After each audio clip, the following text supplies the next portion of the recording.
శ్రీలంక ఉగ్రదాడిని ప్రపంచ దేశాలు ఖండించాయి. అండగా ఉంటామని భరోసా ఇచ్చాయి. మృతుల కుటుంబాలకు సంతాపం తెలిపారు భారత రాష్ట్రపతి కోవింద్. శ్రీలంకకు సాయం చేస్తామన్న మోడీ ఉపఖండంలో ఉగ్రవాదులకు స్థానం లేదన్నారు. ఉగ్రదాడిని ఖండిస్తూ రాహుల్ ట్వీట్ చేశారు. బాంబు పేలుళ్ల నుంచి సినీ నటి రాధిక, నలుగురు అనంతపురం జిల్లా వాసులు త్రుటిలో తప్పించుకున్నారు.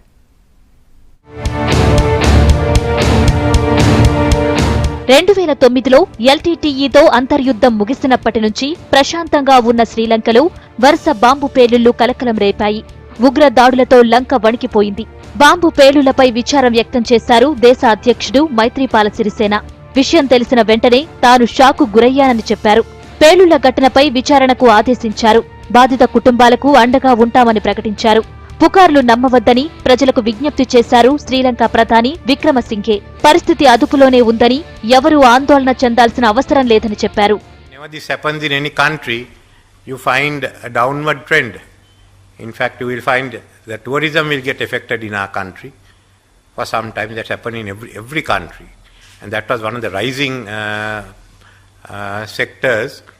Similarly, there will be initially some outflow of funds. Those are some of the issues that will come up. ఉగ్రదాడిని ప్రపంచ దేశాలు ఖండించాయి. శ్రీలంకకు అండగా ఉంటామని ప్రకటించాయి. భారత రాష్ట్రపతి రామ్నాథ్ కోవింద్, ప్రధాని నరేంద్ర మోడీ మృతులకు సంతాపం తెలిపారు. కష్టకాలంలో శ్రీలంకను ఆదుకుంటామని చెప్పారు. భారత ఉపఖండంలో ఉగ్రవాదులకు స్థానం లేదన్న మోడీ దాడులను తిప్పికొడతామన్నారు. శ్రీలంక వాసియోं के प्रति भारत पूरी मजबूती के साथ खड़ा है. ऐसी संकट की घड़ी में भारत श्रीलंका की जो भी मदद कर सकता है, हर मदद के लिए तैयार है. इस संकट की घड़ी में, इस पवित्र अवसर पर भगवान में लीन लोगों ने अपने स्वजन खोए हैं. उनके प्रति भी, उनके परिवारजनों के प्रति मैं मेरी संवेदनाएं प्रकट करता हूं. బాంబు పేలుళ్లపై విదేశాంగ శాఖ మంత్రి సుష్మా స్వరాజ్ దిగ్భ్రాంతి వ్యక్తం చేశారు. భారత హైకమిషనర్ను అప్రమత్తం చేశామని, పరిస్థితిని ఎప్పటికప్పుడు సమీక్షిస్తున్నట్లు చెప్పారు. మన వారి సమాచారం కోసం హెల్ప్ లైన్ ఏర్పాటు చేసింది విదేశాంగ శాఖ. శ్రీలంక పేలుళ్ల వార్తలు విని తాను తీవ్ర ఆందోళన చెందినట్లు కాంగ్రెస్ చీఫ్ రాహుల్ గాంధీ ట్వీట్ చేశారు. ఉగ్రవాద రాక్షస కృత్యాన్ని తీవ్రంగా ఖండిస్తున్నట్లు తెలిపారు. మృతుల కుటుంబాలకు సంతాపం తెలిపిన రాహుల్, గాయపడిన వారు త్వరగా కోలుకోవాలని ప్రార్థిస్తున్నట్లు తెలిపారు. ఉగ్ర దాడులను ఖండించారు Priyanka Gandhi. Very big tragedy, and in a way so cruel also, because people were there to celebrate a day of happiness and they are now facing such an immense tragedy. So my condolences to all of them and support to all their family. Sri Lanka bomb పేలుళ్లను ఖండించారు CM KCR. ఉగ్ర దాడులను అత్యంత హేయమైన చర్యగా చెప్పారు. మృతుల కుటుంబాలకు కేసీఆర్ సంతాపం తెలిపారు. పవిత్రమైన ఈస్టర్ రోజున బాంబు దాడి చేయటం దారుణమని కేటీఆర్ ట్వీట్ చేశారు. ఏపీ సీఎం చంద్రబాబు కూడా దాడులను ఖండిస్తున్నట్టు ట్వీట్ చేశారు.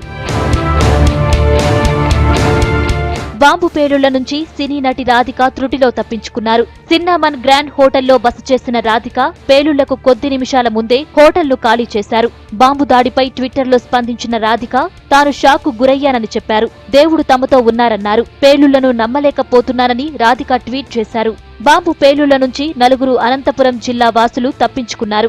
ఎస్ఆర్ కన్స్ట్రక్షన్ అధినేత అమిలినేని సురేంద్రబాబు తన స్నేహితులతో కలిసి విహారయాత్రకు కొలంబో వెళ్లారు. షంగ్రీలా హోటల్లో వారంతా టిఫిన్ చేస్తుండగా బాంబు పేలింది. అందరూ భయంతో పరుగులు తీయగా తోపులాటలో సురేంద్రబాబు స్వల్పంగా గాయపడ్డారు.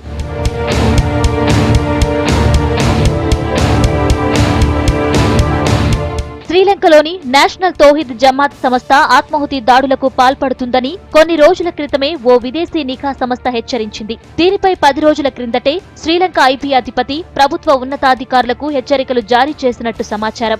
ఎన్టీజే రాడికల్ ముస్లిం వర్గం గతేడాది బుద్ధ విగ్రహాలను ధ్వంసం చేసినట్టు ఆరోపణలు ఉన్నాయి. దీంతో ఉగ్రదాడుల వెనుక ఎన్టీజే సంస్థ హస్తం ఉండవచ్చనే అనుమానాలు వ్యక్తమవుతున్నాయి.